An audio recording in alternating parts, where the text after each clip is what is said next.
윤석열 대통령이 총선 참패 12일 만에 첫 인선을 단행했죠. 비서실장 정무수석의 첫 번째 임무는 영수회담일 텐데요. 시작부터 녹록지 않아 보입니다. 자, 오늘의 정치권 이슈 서정욱 변호사, 최창열 용인대 특임교수와 함께 짚어보겠습니다. 안녕하십니까? 안녕하세요. 자, 어제 윤 대통령 두 번이나 브리핑룸을 찾았어요. 오전 10시 반에는 비서실장, 또 오후 3시 35분에는 정무수석을 발표했는데 두 분 어제 윤 대통령 좀 모습 어떻게 보셨는지 궁금한데요. 먼저 변호사님. 상당히 변한 모습이죠. 이제는 이제 정치를 하겠다.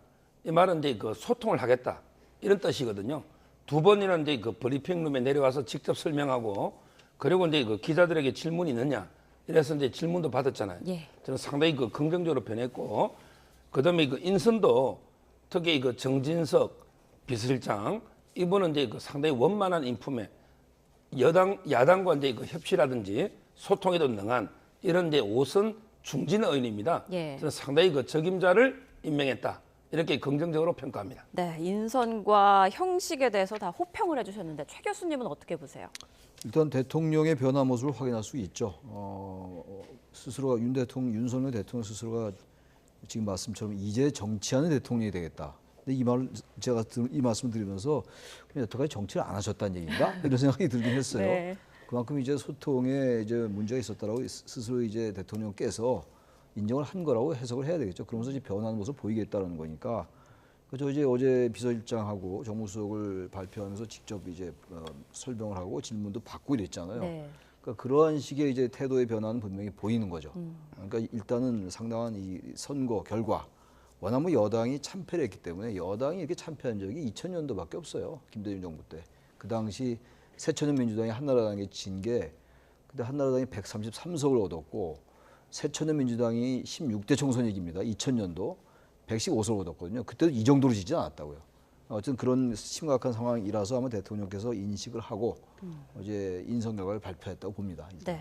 달라진 모습을 보여주려는 대통령의 의지가 아닐까. 네. 자, 이런 의견 두 분 모두 해주셨는데 대통령과 기자들 사이에 이렇게 문답이 오고 간 게 거의 1년 반 만이라고 하더라고요. 그런데 그동안 이렇게 문답을 안 한 어떤 이유도 있을 것 같아요. 아마 이제 처음에는 이제 도어 스토핑을 계속 했었죠. 예. 매일 하다가 이제 MBC의 이모 기자가요. 그때 막 항의조로 질문 그 이후에 이제 중단됐거든요.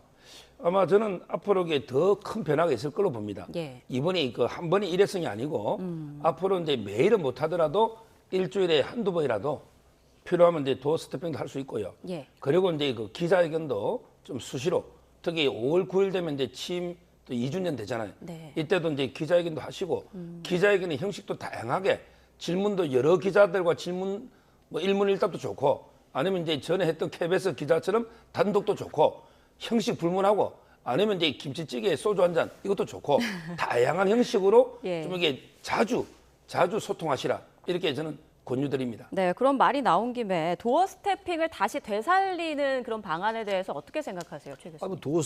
도어 스태핑 하는 거 뭐 나쁘지 않죠. 예.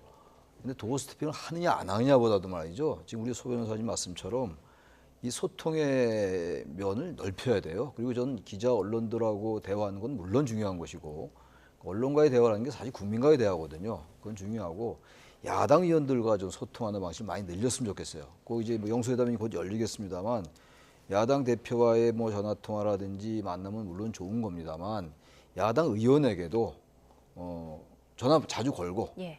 저 윤석열입니다. 전화 걸고 말이죠. 아무개 의원이시죠. 그러면 처음엔 당황하다가 그게 자주 되면 그게 쭉 알려질 거 아닙니까? 그럼 그게 이제 보편적인 방식으로 자리 잡는 거예요. 미국도 여소야대가 기본적입니다. 보편적이에요. 그리고 우리나라는 민주화 이후에 거의 여소야대예요. 근데 여소야대라 하더라도 이제 야당의 숫자가 많지만 이렇게 차이가 나진 않았다는 거죠. 그래서 여당의 진적이 이제 2번밖에 없다고 말씀드린 건데 오바마 정부 같은 경우도 미국은 항상 대통령이 의원들하고 통하고 그러잖아요. 우리 이제 그게 굉장히 이례적인 걸로 느껴지고 있거든요. 그래서 그런 소통의 방식을 한번 바꿔봐라, 완전하게. 그래서 예. 도어 스태핑도 할 수 있으면 하고, 근데 전 도어 스태핑을 많이 집착할 필요는 없을 것 같아요. 그건 또 대통령이나 이 또 정권에서 상당한 설화에 대한 리스크를 갖고 있는 것 같아요. 그러니까 굳이 그걸 억지로 하기 싫은 걸 할 필요는 없고, 네. 기자회견 자주 하고, 또 의원들과 통화하고, 또 야당 대표 수시로 통화하고 만나고, 이렇게 된다면 그거의 여파로 자연스럽게 도어 스태핑으로 갈 수 있는 거죠. 그러니까 도스태핑을 하느냐 안 하느냐 이런 게 또 쟁점이 되면 안 된다. 네. 그건 본질은 아닌 것 같아요. 소통을 하느냐 안 하느냐 그게 전 본질이라고 생각합니다. 네, 두 분 모두 다양한 방식으로 좀 소통하는 모습을 보여주면 좋을 것 같다 이런 의견 주셨네요. 자, 이번에는 어제 있었던 인선에 대해서 좀 본격적으로 보겠습니다. 윤 대통령의 정진석 비서실장, 홍철호 정무수석 임명에 대해서 정치권에서 엇갈린 반응이 나오고 있는데요. 먼저 박주민 원내 수석부 대표 목소리 그리고 안철수 의원의 목소리까지 들어보겠습니다. 다선 의원, 재선 의원 같은 이런 정치인들입니다. 국회를 잘 아시는 분들입니다. 그래서 저는 그것이 바로 국회를 더 중시하겠다. 앞으로는 협치를 제대로 하겠다. 그런 의지를 행동으로 보여주신 것이 아닌가. 그렇게 생각하고요. 정말 오랜만에 기자분들의 질문에 진솔하게 답을 하는 그런 모습이 참 보기가 좋았습니다. 그래서 저는 오히려 이제야말로 정식 기자회견을 해야 될 때가 아닌가. 모든 야당이 거의 비슷한 입장을 냈죠. 이게 소통이냐? 뿐만 아니라 보수 일간지 대부분도 뭐 소통의 어떤 인사 이렇게는 보이지 않는다는 평가를 하는 것 같아요. 대통령이 안 바뀌는데 실장과 정무수석이 좀 다른 결의 사람들이 왔다. 또는 다른 어떤 경로로 성장해 왔던 사람이 왔다고 해서 과연 얼마나 달라질까. 이런 의심의 그리고 우려의 시선이 있죠. 네, 앞서 들었던 안철수 의원, 이제야 정식 기자회견을 해야 될 때다, 뭐 이런 얘기를 했는데요. 앞서 말씀하신 대로 이제 2주 뒤면은 대통령 취임 2주년이 되더라고요. 5월 10일인데 이때 기자회견을 개최할 수도 있다, 뭐 이런 얘기도 나오고 있는데요. 어떻게 생각하세요? 기자회견 해야 되겠죠. 지금 이제 기자회견을 한 지가 꽤 오래됐잖아요. 그때 취임 100일 때 이제 기자회견하고 기자회견이 없었어요. 그리고 신년 기자회견도 안 하고 말이죠. 신년 기자회견을 안 한 대통령이 없었어요. 그러다 보니까 이제 불통 얘기가 나왔던 거고 그게 어쨌든 간에 선거 결과로 이어진 거거든요. 그러니까 기자회견 해야 될 겁니다. 할 것 같고요. 아무튼 간에 근데 이제 이번에 그 인사에 대해서는 전혀 또 상반돼요. 지금 야당이 아주 박한 평가를 하고 있어요. 맞습니다. 정진석 수석에 대해서, 정진석 비서실장에 대해서. 근데 저도 정진석 의원이 상당히 품이 있고 포용력이 있는 정치인이에요. 그건 이견이 없을 것 같은데, 그러나 이제 일단 친윤 핵심이란 말이에요. 정진석 의원이. 그리고 지금 뭐니 해도 노무현 전 대통령에 대한 사자 명예훼손 때문에 1심에서 징역형이 6개월이 이제 받은 상태예요. 항소심이 있는 상태인데, 항소심 진행 중인데 이 자체가 큰 문제가 될 수는 없다 하더라도 기본적으로 친윤 핵심이면서 대통령과 가까운 게 양면성이 있는 것 같아요. 대통령과 가깝기 때문에, 그리고 다선 의원에다가 국회의장도 역임했기 때문에, 부의장을 역임했기 때문에 그야말로 아쉬울 게 없어서 충분히 지원도 할 수 있고 소신껏 얘기할 수도 있습니다만, 또 반대로 워낙 가깝기 때문에 또 어려울 수도 있어요. 이건 과연 어떻게 이제 이건 정진석 비서실장이 이 부분을 잘 해 나가냐 문제입니다. 그래서 아직은 평가를 좀 유보해야 될 것 같아요. 아직 특정 사안이 나왔을 때 여기에 대해서 비서실장이 어떻게 대통령께 직원이나 의견을 내며 또 대통령께서도 과연 과거와 달리 야당의 의견에 대해서 어떠한 방식으로 의견을 조율하느냐를 봐야 될 것 같아요. 무조건 지금 대통령이 바뀔 것 같지 않다라고만 할 것도 아니고, 아직 모르잖아요. 일단 뭐 안 하든 이제 그 기자회견도 하고 이러겠다는 거 아닙니까 지금? 그렇다면은 일단 두고 봐야 될 것 같은데, 저는 어쨌든 정진석 비서실장에서 저는 반반이라고 봐요. 완전하게 긍정평가하기도 어렵고, 그렇다고 완전하게 부정평가하기 어려운데, 사실 친윤 핵심이면서 야당은 상당히 비판적으로 보고 있기 때문에 정진석 비서실장이 이 부분을 상당히 염두에 둬야 될 거다라는 생각은 듭니다. 네. 지금 민주당에서는 국민의 명령을 외면한 인사다 이런 이야기를 했었고요. 그리고 정의당에서는 대표적 친윤이자 망언 제조기다. 좀 이렇게 비판을 강하게 했는데 어떻게 들으셨습니까? 지금 이제 이재명 대표의 그 비서실장은 천준호 의원이거든요. 이분이 반명입니까? 반명 아니잖아요. 비서실장은 이제 참모 중에 탑이거든요.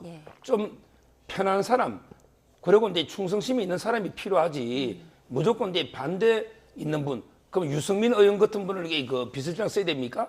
그거는 저 말이 안 된다.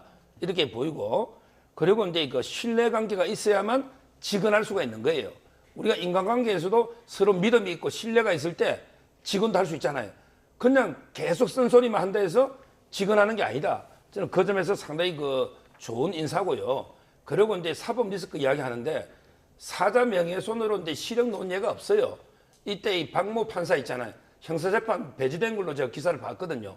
진짜 말도 안 되게 그 실형이 이런 사건인데 이건 아마 항소심에서 거의 무죄 내지 벌금으로 바뀔 거기 때문에 크게 걱정할 필요 없고 조국 대표는 항소심까지 2년 넣어도 국회의원 하잖아요. 이걸 가지고 이게 비판할 건 아니다. 이렇게 봅니다. 네.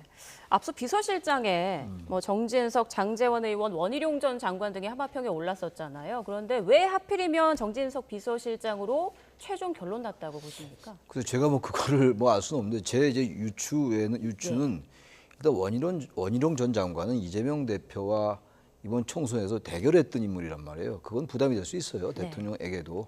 물론 이번에 출마했다고 해서 비서실장이 되지 말라는 건 없죠.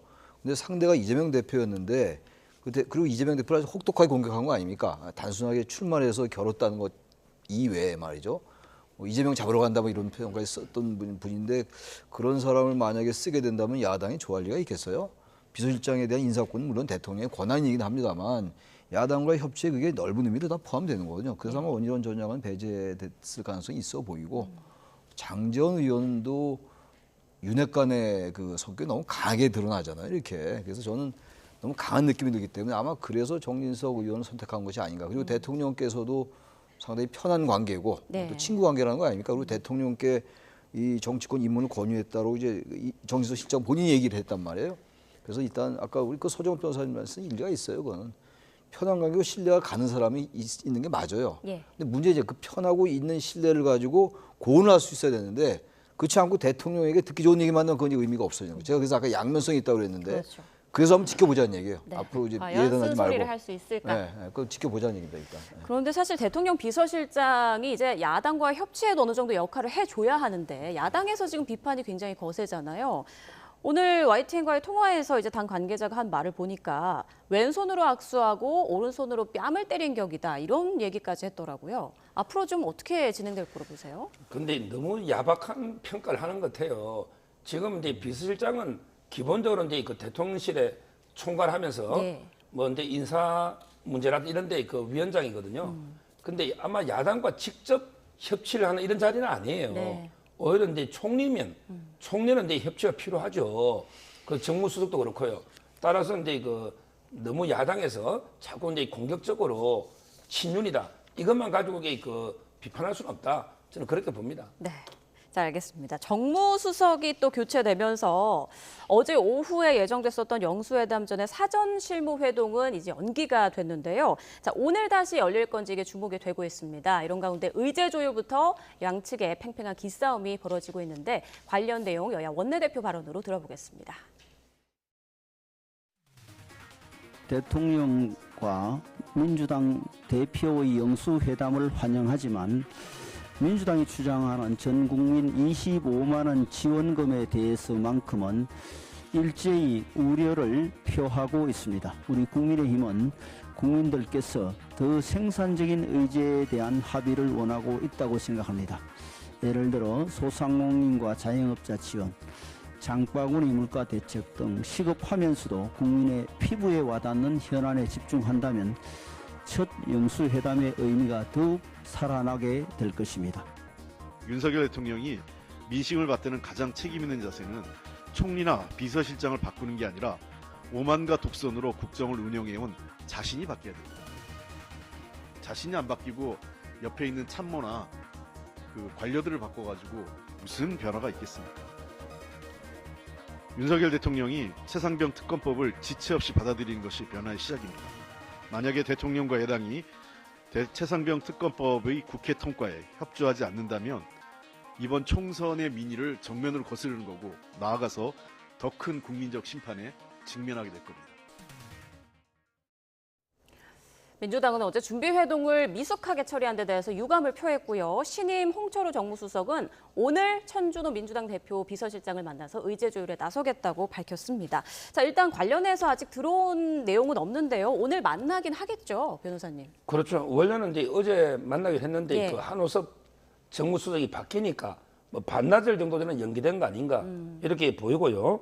이미 국민한테 약속인데 뭐 회담이 저는 뭐 결렬되거나 그리고 이제 너무 오래 뒤로 밀릴 가능성 전혀 없다. 아마 오늘 좀 만날 걸로 보이고요. 지금 문제는 이제 가장 중요한 게 그 민생 아닙니까? 그렇다면 가장 중요한 건 저는 이제 의료개혁으로 봅니다. 의료개혁이다. 이거는 이제 국민의 생명하고 직결되는 이제 야당도 책임 있는 안을 내놔야 된다. 자꾸 이게 여당만 비판할 게 아니고 야당도 이제 그 안을 좀 내놔야죠. 이걸 해결해야 될 거 아닙니까? 의료 대란은요. 그리고 이제 진짜 중요한 거는 또 연금 개혁이에요. 이번에 공론화위원회에서 안이 나왔잖아요. 예. 근데 이거 안이 좀 여러 이제 비판을 받고 있거든요. 이런 문제가 국가의 가장 중요한 거 아닙니까? 그리고 이제 그 물가 제일 중요하고 대파 들고 계속 흔들었잖아요. 자, 그런데 물가가 제일 중요한데 돈을 풀면 이게 물가가 내릴까요? 오를까요? 그거는 상식 아니겠습니까? 돈을 풀면 물가는 이제 오릅니다. 그러면 이게 목표가 상충되잖아요. 따라서 25만 원 지원금, 은발에 오줌 넣는 이런 것보다는 진짜 이제 물가 대책이라든지 민생을 의논하시라 이렇게 권유합니다. 네, 서 변호사께서는 의료개혁과 연금개혁, 물가 안정, 이게 의제로 올라야 한다 이런 말씀해 주셨는데 지금 야당에서는 전 국민 25만 원 지급 그리고 최상병 특검 이쪽을 주장하고 있는 거잖아요. 근데 25만 원 민생 회복 지원금 이 부분은 이제 이재명 대표가 총선 공약으로 내세웠던 거기 때문에 야당은 추진하겠다는 겁니다. 네. 근데 지금 여당은 반대하고 있는 것이고 그렇다면 이런 게 이제 의제에 올라야 될 거예요. 워낙 상충되니까. 네. 그러니까 이제 말하자면은 25만 원을 다 지급할 거냐, 전 국민에게 지급할 거냐, 아니면은 그렇지 않고 좀 선별적으로 좀 어려운 저소득층에게 지급할 거냐의 의견이 조율될 수 있어요. 완전하게 무슨 25만 원을 다 지급해라 이렇게만 하는 건 아니잖아요. 또 네. 생각이 다르니까 그래서 만나는 거 아닙니까? 생각이 딱 똑같다면 만날 이유가 없는 거잖아요. 생각이 다르니까 만나서 조금 양보합시다. 그 이른바 거버넌스라는 거 아니에요? 협치라는 거 아니겠어요? 저는 그래서 민생지원금 25만 원 이건 의제에 오를 것 같고 올라야 된다고 봅니다. 이거는. 그래서 이제 거기에 대해서 이제 그 윤재호 원내대표도 이제 자신들의 의견을 빨리 밝히는 거죠. 이제 대통령의 견해를 좀 뒷받침하기 위해서. 그러나 어쨌든 그분을 이제 영수회담에서 논의를 해야 될 것 같고 지금 말씀하신 그런 것들 다 올라야죠. 연금 개혁 문제라든지 의료 대란, 의정 갈등 문제 같은 경우 다 테이블에 올라야 될 겁니다. 단지 완전하게 합의를 도출하지 않더라도 조금씩이라도 대통령과 야당 대표가 조금씩의 이제 의견에 좀 절충을 해 나가는 과정 그걸 보여줘야 되겠죠. 근데 지금 문제가 최상병 특검법이에요. 예. 최상병 특검에 관련돼 가지고 저는 사실 어제까지만 해도 민주당 이건 안 올릴 것 같았어요. 워낙 예민한 문제이기 때문에. 근데 오늘 뭐 이시원 공직기관 비서관이 그 법무관리관과 통화했다는 걸 뭐 어제 방송에 보도를 했단 말이에요. 어떤 다른 방송이.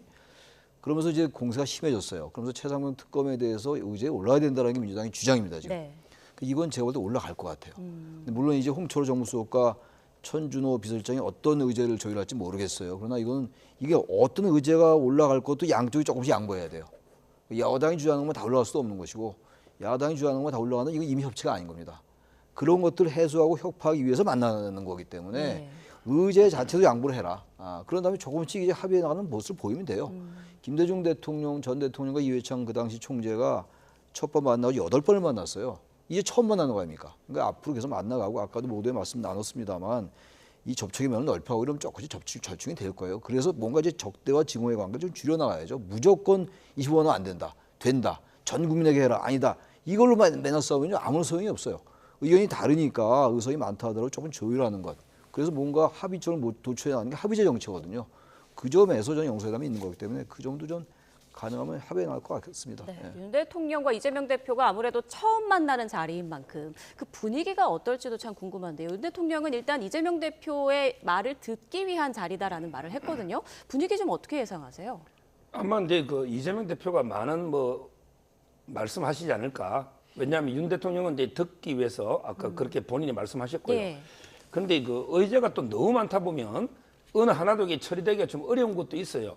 조금 이게 그 의제가 어느 정도 압축이 돼야지 좀 회담이 실효적으로 될 수도 있고요. 저는 특히 중요한 게 그 최상병 특검인데 예. 우리가 최상병의 그 억울한 순직 죽음과 거기에 대해서 어디까지 사단장, 중대장, 뭐 대대장, 연대장 있을 거 아니에요. 이런 이제 실체 진실을 규명하자. 이거야 누가 반대하겠습니까? 근데 그게 아니고 정치적으로 혹시 이게 대통령실이 뭐 개입한 게 없냐, 국방부 장관이 한 게 없냐, 이러면 이게 정치적 논쟁으로 흐르게 되고 실제 네. 지금 이제 그 박정훈 대령이 항명으로 재판 중에 있습니다. 우리 특검의 가장 중요한 한계는 재판에 개입하면 안 돼요. 재판에 영향을 주면 안 된단 말이에요. 그런데 만약에 개입을 특검하다 보면 박정훈 항명이 무죄냐, 그럼 이게 항명이 정당한 거냐, 이렇게 재판에 영향을 줄 수가 있다는 거죠. 따라서는 시점도 재판이 끝날 때쯤이나 아니면 이제 그 공수처가 지금 조사하고 있잖아요. 예. 그럼 공수처는 왜 두습니까? 이런 거 하라고 이게 공천을 수천억 들여가지고 만들고 있잖아요. 근데 공천하고 있는 걸 뺏어온다. 경찰 걸 뺏어오고 또 재판은 진행 중에 있는데 이래서는 안 되니까 독소 조항을 좀 이게 몇 개 빼고 서로 이제 좀 합의를 도출하는 게 어떨까 이런 생각이 듭니다. 네. 민주당 일부 강경파는 김건희 여사 특검법도 지금 거론하고 있거든요. 이건 의제로서 어떻다고 저는 보세요? 의제로서 적절치 않은 것 같아요. 예. 제가 왜 이 말씀드리냐면은 김건희 여사에 관련된 것들, 민주당이 이제 문제 삼는 것들도 밝혀져야 되겠죠. 뭐 이른바 주가 조작 의혹 사건도 그렇고. 근데 지금 이제 뭔가 계속 적대적 관계 속에서 제1야당도 지난번처럼 뭐 압도적인 의석을 차지했지만 그때와 또 다르단 말이에요. 그때는 이렇게 야당일 때 압도적 의석이 아니었어요. 그러니까 지금 이제 이런 상황에서 윤석열 대통령과 이재명 대표가 만나는 자리에서 김건희 여사 특검을 거론하면 그거는 대통령과 뭔가 앞으로 해봅시다라는 게 아니에요. 네. 그래서 저는 그건 완전히 배제라는 얘기가 아니라 앞으로 기회가 많이 있잖아요. 첫술 밟을 수 있습니까? 그러니까 저는 뭔가 대통령과 야당 대표와의 어떤 이 협치가 좀 순항하기 위해서라도 처음부터 김건희 여사 특검 들이대면은 그게 굉장히 경직될 거 아니겠어요? 저는 그 이번엔 조금 의제에 올리는 건 적절치 않은 것 같아요. 아마 제가 볼 때 제 추측이 틀릴 수 있지만 민주당도 김건희 여사 특검은 안 올릴 것 같아요. 제 생각에는. 뭐 정성호 의원도 조금 전 뭐 그래픽으로 나왔습니다만 이번에 뭐 김건희 여사 문제는 의제로 올라갈 것 같지 않다라고 추측을 하고 있는 그런 상황입니다. 자, 그런가 하면 어제 윤 대통령이 국무총리 인선에는 좀 시간이 걸릴 것 같다 이렇게 밝힌 바가 있는데요. 그러다 보니 이번 영수회담에서 이재명 대표와 관련 이야기가 좀 나오지 않을까 이런 관측도 나오고 있습니다. 영수회담에서 윤 대통령이 이 대표에게 뭐 총리 인선에 대해서 묻거나 뭐 추천하거나 이런 이야기가 좀 오갈 수 있을까요? 어떻게 보세요? 뭐 논의는 한다고 보는데요. 예. 중요한 거는 이제 그 대통령은 윤석열입니다. 지금 대통령이 이재명이 아니에요. 이 말은 이제 우리 헌법은 대통령에게 총리 인사권을 주고 있고요. 기본적으로 이제 대통령이 지명하는데 다만 이제 그 청문회나 검증을 통해서 도덕적으로 큰 결함이 있거나 이럴 때는 이제 국회에서 동의 여부만 이게 결정하면 되는 거죠. 마치 이제 그 이재명 대표가 아예 총리를 골라가지고 추천하는 식으로 이렇게 해서는 안 된다 이런 생각이 들고요. 예. 지금은 이제 그거는 거국 내각인데 그럴 때가 아닙니다. 그거는 정권 말에 진짜 지지도가 뭐 완전히 대폭락했을 때 옛날에 노무현 대통령 말, 그다음에 그 박근혜 대통령 그 탄핵 직전에 그런 제안이 있었죠. 지금 그런 국면이 아니에요. 지금은 이번에 민심은 표만 보면 이제 국민의힘이 45% 지역구에 민주당이 50% 5.4입니다. 따라서 이제 그 거국 내각식으로 이재명 대표에게 마치 총리 지명권을 주버리는 이런 게 우를 범해서는 안 되고 윤 대통령이 소신 있게 저는 보수층의 폭넓은 지지를 받을 수 있는 그럼에도 불구하고 도덕적인 하자가 없어서 야당도 반대할 명분이 없는 이런 이제 인사를 지명하면 된다 봅니다. 지금 민주당에선 주호영 의원이 지명될 경우에는 인준을 부결시키지 않을 거다 이런 기류가 좀 감지되고 있는데 어떻게 보세요? 그 민주당이 이제 영수회담을 앞두고 예. 그 여론을 띄워보는 거예요. 민주당이 이제 저 영수회담에서 총리 인선 얘기가 나올 것 같아요. 나와야 되고. 네. 물론 지금 말씀드릴 일리가 있습니다만 저는 그렇게 접근해서는 안 될 것 같아요. 이 5.4% 차이가 별게 아닌 게 아닙니다. 이게 소선거구제 때문에 108대 192잖아요. 범야권이. 그리고 민주당 단독은 115석인데 항상 소선거구를 감안해서 그 의석차가 났던 거였어요. 근데 똑같은 제도화에서 이렇게 많이 난 거잖아요. 그러니까 이거 5.4%밖에 안 났기 때문에 대통령이 다 지명. 그럼 맞는 말이죠. 대통령이 지명권이 있고 임명권이 있어요. 그렇지만 이런 압도적인 이 의석차가 있는 것에 대한 윤석열 대통령에 대한 정권 심판이었다는 거에 동의하는 거기 때문에 예. 야당의 상당한 동의가 필요해요. 그리고 사실상 현실적으로 야당이 동의하지 않으면 총리가 임명이 안 되는 거예요. 인준이 안 되면 말이죠. 그러니까 이거 무슨 그렇다고 이재명 대표에게 지명권을 주라는 얘기는 말이 안 되는 얘기고 야당의 의견을 구하는 건 맞는 거예요. 예. 거국내각을 하라는 게 아니라 충분하게 야당과 토론할 필요가 있는 거죠. 지금까지 그런 생각을 안 해왔기 때문에 이날 이렇게 큰 선거의 패배가 있는 거거든요. 이게 야당의 승리가 아닙니다. 여당의 참패인 것이지. 지난번 강서구청장 선거도 마찬가지였거든요. 저는 그래서 충분히 야당과 토의를 하는 게 그 윤 대통령에도 용기 있는 행동이에요. 그래서 야당 이재명 대표가 당시 추천하시오 이건 아니겠습니다. 저는 그것도 하나의 방법일 수 있어요.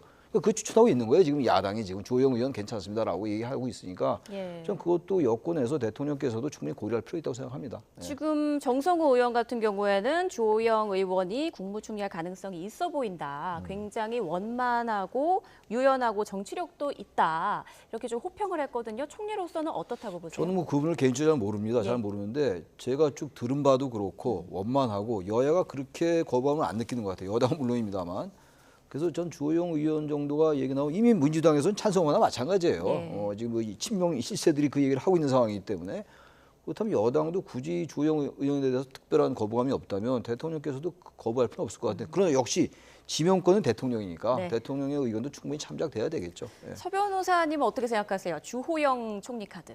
저는 이제 개인적 친분이 있어요. 아, 그렇군요. 제가 이제 영남대에서도 교수를 했고요. 예. 이분이 그 출신입니다. 고향 대구고요. 네. 따라서 이제 뭐 아주 훌륭한 분이죠.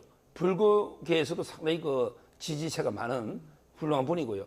또 이제 또 한 번 더 추천하면 이제 권영세 의원도 있습니다. 예. 이분도 이제 그 훌륭한 저는 총리감이고 이런 이제 분들 중에서 대통령이 아마 이제 결정하면 크게 그 야당도 반대할 명분이 없다 이래 봅니다. 그러면 총리 후보자 지명은 좀 언제쯤 이루어질 걸로 예상하세요? 아마 이제 이재명 대표하고 이제 먼저 회동을 하고 네. 거기서 이제 미리 좀 설명해서 양해가 구하고 그러면 이제 바로 지명하면 되지 않을까 이래 봅니다. 네.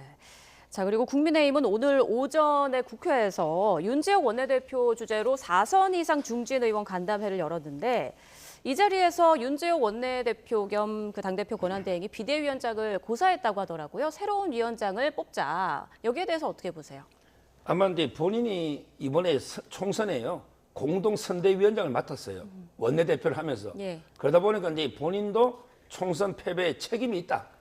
뭐 그거는 저는 올바른 자세로 봅니다. 그런데 뭐 이번에 비대위원장이 대단한 자리는 아니에요. 잠깐 이게 전당대회를 관리하는 요 정도의 짧은 기간의 관리형 비대이기 때문에 뭐 자리 욕심을 서로에게 낼 이유도 저는 없다 보고요. 예. 그런데 본인이 뭐 책임감을 느끼고 고사하니까 저는 좋은 태도다, 자세다 이래 보이고요. 다른 분에게 빨리 비대를 선임해서 조기에 전당대회를 해서 정식적인 지도부를 출범하면 됩니다. 예. 일단 관리형 비대위로 좀 가닥이 잡힌 것 같아요. 그렇죠? 그런 것 같네요. 예. 근데 저는 그것도 적절치 않아 보여요. 물론 이제 빨리 비대위에서 이제 절차를 준비해서 전당대회를 준비해서 가는 건데 맞습니다만 그건 비상이란 말을 빼야죠. 지금 이렇게 엄청난 패배를 했는데 뭐 아무 일도 없다는 듯이 하는 건 아닙니다만 그냥 관리만 한다? 그게 과연 유권자들이 볼 때 어떻게 보이겠어요? 한가해 보이지 않겠어요?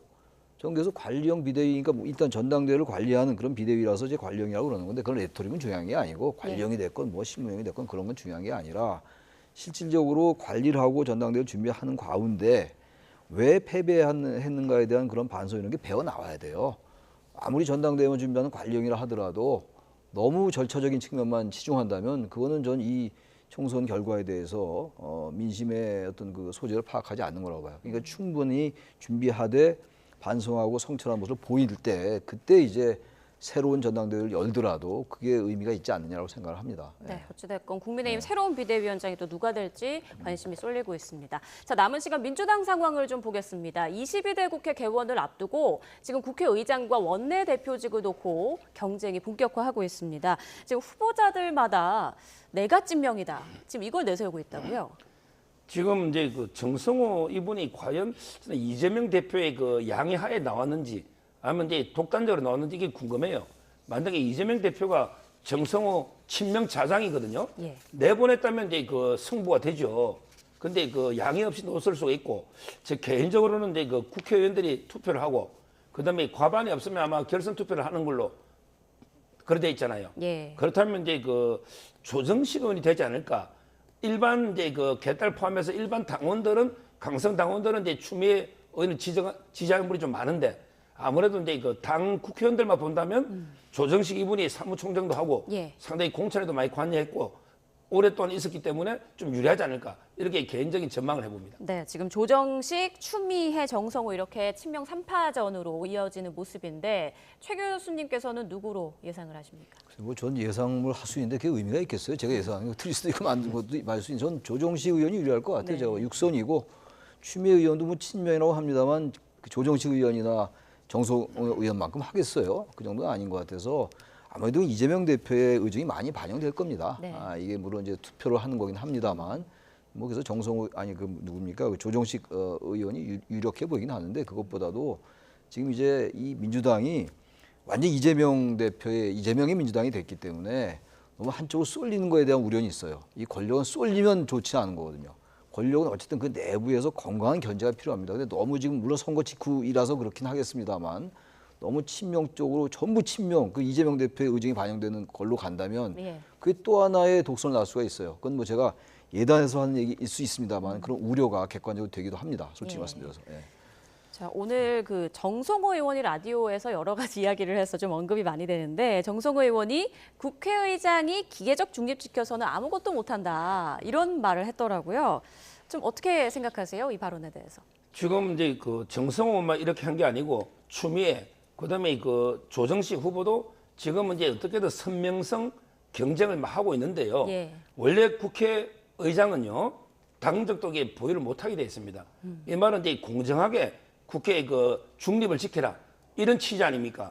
그런데 모든 후보자들이 국회의장에게 중립 지켜서는 안 된다 이런 식으로 저는 해서는 안 된다. 오히려 국회의장은 진짜 공정하게 중립을 지키는 당파적 이익에 매몰되는 게 아니고 중립을 지키는 이게 국회의장입니다. 앞으로 이게 저는 잘못된 발언이다 이래 봅니다. 네, 자 22대 국회 이제 한 달 더 남았는데 22대 국회 좀 어떤 상황으로 흘러갈 거라고 보세요, 분위기가? 그래서 지금 같아서는 뭐 협치를 하겠다라는 걸로 보이는데 저는 그렇게 상당히 어려울 것 같아요. 22대 국회가. 지금 아직 이제 22대 국회가 시작을 안 해서 그런데 특검이라는 게 지금 곳곳에 뇌관을 도사리고 있어요. 이 특검이 지금 양쪽에 거의 사활건 그 게임이 될 수 있을 것 같아서 대단히 우려스럽습니다. 어쨌든 그렇기 때문에 그럴수록 또 협치를 해야 된다는 생각이 들고 예. 아까도 말씀드린 제가 한마디만 첨언하면 국회의장을 저렇게 갖고 가면 안 됩니다. 제가 객관적으로 드리는 말씀인데 국회의장에서 기계적 진입하면 안 되는 게 무슨 얘기입니까? 국회의장 그래서 당적 갖지 말라는 거 아니에요? 근데 어떻게 노골적으로 저런 얘기를 합니까? 이거 진행한 국회의장을 역할을 하는 가운데서 그런 이게 현상이 나타날 수가 있겠죠. 불가피하게. 현실이니까. 근데 그걸 아예 노골적이고 명시적으로 기계적 진입이 안 된다 그러면 국회의장을 왜 그럼 당적 이탈합니까? 전 저렇게 하는 게 오만을 비칠 수 있어요. 민주당이 많은 의석을 차지했지 않습니까? 그건 또 겸손해야죠. 민주당이 항상 그 권력에다 한 얘기가 있지 않습니까? 최고 권력에다가 겸손하고 오만하지 마라, 독선하지 마라. 그건 그대로 똑같은 얘기예요. 모든 권력, 모든 정치 세력에게 똑같이 해당되는 얘기거든요. 어떻게 저런 얘기를 할 수 있는지 기계적 진입을 안 하겠다는 얘기. 기계적 진입이 아니에요. 당파적인 편향에 치우치지 말라는 의미를 얘기를 해야지. 기계적 진입이라면 됩니까? 그건 기후에서 한 말씀 드리는 겁니다. 제가. 네. 자 22대 국회 모습은 과연 어떨지 그리고 다가오는 첫 영수회담은 좀 순조롭게 이루어질지 관심을 갖고 지켜봐야겠습니다. 자 지금까지 서정욱 변호사, 최창렬 용인대 특임교수와 함께 전국 상황 짚어봤습니다. 고맙습니다. 예, 고맙습니다.